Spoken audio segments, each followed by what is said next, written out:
Hi అండి. అందరు ఎలా ఉన్నారు? బాగున్నారనుకుంటా. సో, మేము ఇవాళ జస్ట్ బెండకాయ కర్రీ ట్రై చేద్దామని చెప్పేసి ట్రై చేస్తున్నాము.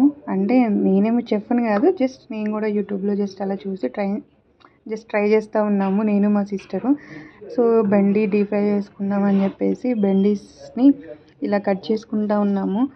మాకు చిన్నప్పుడు ఒక స్టోరీ గుర్తుంది. మ్యాథ్స్ ఎగ్జామ్ అనగానే బెండకాయ కర్రీ తింటే షార్ప్‌గా ఉండిద్ది మైండ్. సో, తిందాము అని చెప్పి మా డాడీకి చెప్పి, నాన్న ఇవాళ బెండకాయలే తీసుకురా అని చెప్పేసి మా అమ్మ చేత బెండకాయ కర్రీ చేయించుకొని మరీ మ్యాథ్స్ ఎగ్జామ్ లేకపోతే ఎగ్జామ్స్ టైం అప్పుడే ఇలా కర్రీ చేయించుకొని ఎక్కువ తినేవాళ్ళం. మోస్ట్లీ అందరికీ తెలిసిందే కదా, బెండకాయ కర్రీ చాలా ఫేవరెట్ అని చెప్పేసి. నాకు తెలిసి మీకు కూడా ఫేవరెట్ అయ్యి ఉండొచ్చు. సో సో ప్రాసెస్లోకి వస్తే మేము ఇట్లా బెండకాయలని మీకు చూపించిన విధంగా కట్ చేసుకుంటూ ఉన్నాము. సో అంటే 4 పీసెస్కి అట్లా.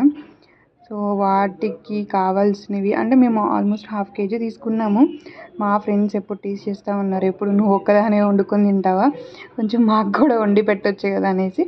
సో అందరికీ వండినట్టు ఉండిద్ది అని చెప్పేసి మేము ఇంకా హాఫ్ కేజీ అట్లా తీసుకొని మా ఫ్రెండ్స్కి కూడా అని చెప్పేసి సో నీట్గా కడిగేసుకొని తుడుచుకొని సో ప్రాసెస్ స్టార్ట్ చేసాము. సో నేను మా సిస్టర్ ఇద్దరం కట్ చేయడం స్టార్ట్ చేసాము. సో అలా రసం పెట్టేసుకొని జస్ట్ సైడ్ డిష్గా బెండి ఫ్రై. సో బెండి ఇట్లా కట్ చేసుకున్న తర్వాత అంతా ఒక ప్లేట్లోకి తీసుకొని దానిలో కొంచెం కార్న్ఫ్లోర్, రైస్ పౌడర్, కొంచెం ధనియా పొడి ఆర్ఎల్స్ చాట్ మసాలా ఏదైనా యాడ్ చేసుకోవచ్చు, కొంచెం పసుపు, ఉప్పు, కారం సరిపడంత వేసుకొని కొంచెం వాటర్ అలా లైట్గా జల్లుకోవడం మీ ఇష్టం. అలా జల్లుకొని నేను ఫుల్ కలిపేసుకున్న తర్వాత ఇంకా ఆయిల్ డీప్ ఫ్రైకి తెలిసిందే కదా, బాండి పెట్టేసి ఫుల్ సగం హాఫ్ ఆఫ్ ద ఆయిల్ పోసేసాము. ఆల్మోస్ట్ హాఫ్ లీటర్ అట్లా పోసేసి అది కొంచెం ఆయిల్ బాగా మరిగిందాకా ఉండి ఇంకా స్టార్ట్ చేసాం ప్రాసెస్. ఫస్ట్ బాండీలో వేసేటప్పుడు బాగా ఎక్కువగా కనపడింది. సో ఆ తర్వాత ఫ్రై చేసి చేతికి వచ్చేసరికి దానిలో సగం కూడా రాలేదు మాకు. సో మీరు చూస్తున్నారు కదా, వేసేటప్పుడు చూడండి ఎంత ఫుల్గా కనపడుతుందో, అంటే చాలా అన్నట్టు కనపడుతుంది. కానీ అక్కడ చూస్తే చాలా స్లో, అంటే చాలా కొంచెమే వచ్చింది మాకు. అంటే హాఫ్ కేజీ తీసుకుంటే మాకు వచ్చింది పావు కేజీ. సో అట్లా ఫ్రై చేసుకున్నాం డీప్ ఫ్రై మేము.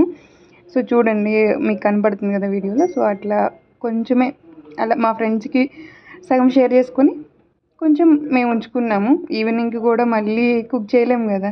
సో ఎన్నిసార్లు బ్యాచిలర్స్ కుక్ చేయాలంటే కష్టం. అమ్మ అయితే 3 పూటలు వండి పెట్టిద్ది, కానీ బ్యాచిలర్స్ అంటే కష్టం కదా. సో మీకు చూపించినట్టు సో అట్లా వచ్చేసింది. అట్లా 3 టైమ్స్ చేసాము ఈ ప్రాసెస్. 3 టైమ్స్ తీసుకొని మా ఫ్రెండ్స్కి కొంచెం ప్యాక్ చేసేసి మేము తీసుకొని తినేసాము ఇంకా. కానీ టేస్ట్ మాత్రం సూపర్గా ఉంది. మీరు ట్రై చేయాలనుకుంటే ట్రై చేయొచ్చు. That's your wish. Okay. Bye friends.